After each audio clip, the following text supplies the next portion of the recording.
Inanunsyo ng aktres na si Camille Prats na magpapahinga muna siya mula sa pag-arte. Nagpaalam na rin siya sa kanyang karakter bilang kontrabidang si Olive Caparas sa Kapuso after noon drama series na Mami Dearest na nasa finale week na nito ngayon. Kalakipang mga litrato mula sa set ng Mami Dearest na ipinost niya sa kanyang Instagram account. Nagpasalamat si Camille sa mga manonood ng kanilang teleserye at sa pagtanggap sa karakter niya bilang kontrabida. Anya, as Mommy Dearest reaches its finale week, I want to take this opportunity to thank everyone for embracing Olive. When GMA offered me this role, it wasn't a difficult decision to make. What I didn't realize was how much I had been longing, as an actress, to take on a character different from the ones I usually portray. The kind-hearted, often oppressed protagonist.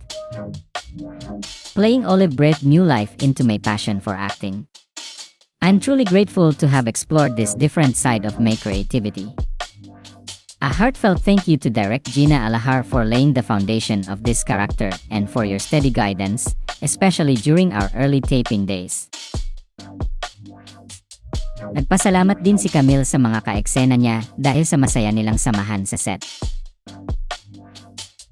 Pinasalamatan din niya ang staff at crew na nag-alaga sa kanila sa taping. Special mention din sa kanyang post ang veteranang aktres na si Emmy Austria, na hindi lamang daw siya nila ang binusog kundi ang espiritual na kaalaman din nila. Hindi rin nakalimutan ng aktres na magpasalamat sa direktor na nag-guide sa kanya, sa creatives ng naturang teleserye, at sa GMA Network na nagbigay sa kanya ng pagkakataon. Sa huling bahagi ng kanyang post ay isiniwalat niya ang dahilan kung bakit nagdesisyon siyang magpahinga muna mula sa pag-arte. Ayon sa aktres, kahit gustong-gusto niya ang ginagawa niya ay pinili niyang magpahinga muna pagkatapos ng naturang teleserye dahil unti-unti nang lumalaki umano ang pamilya niya. Sinabi rin niyang magpo-focus raw muna siya sa pamilya niya dahil ito raw ngayon ang pinakamahalaga sa lahat. Anya, this project is especially close to my heart as I've decided to take a break from doing series for now to devote more time to my growing children and family.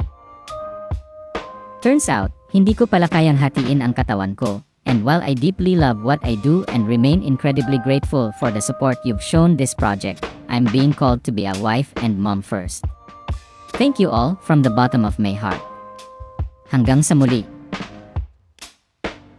Sina Camille Prats at asawa niyang si VJ Yambao ay binyayaan ng dalawang anak na sina Nolan at Nala. Bukod pa rito, si Camille ay may anak sa yumaong asawa niyang si Anthony Linsangan, at si VJ naman ay may anak sa dati niyang karelasyon.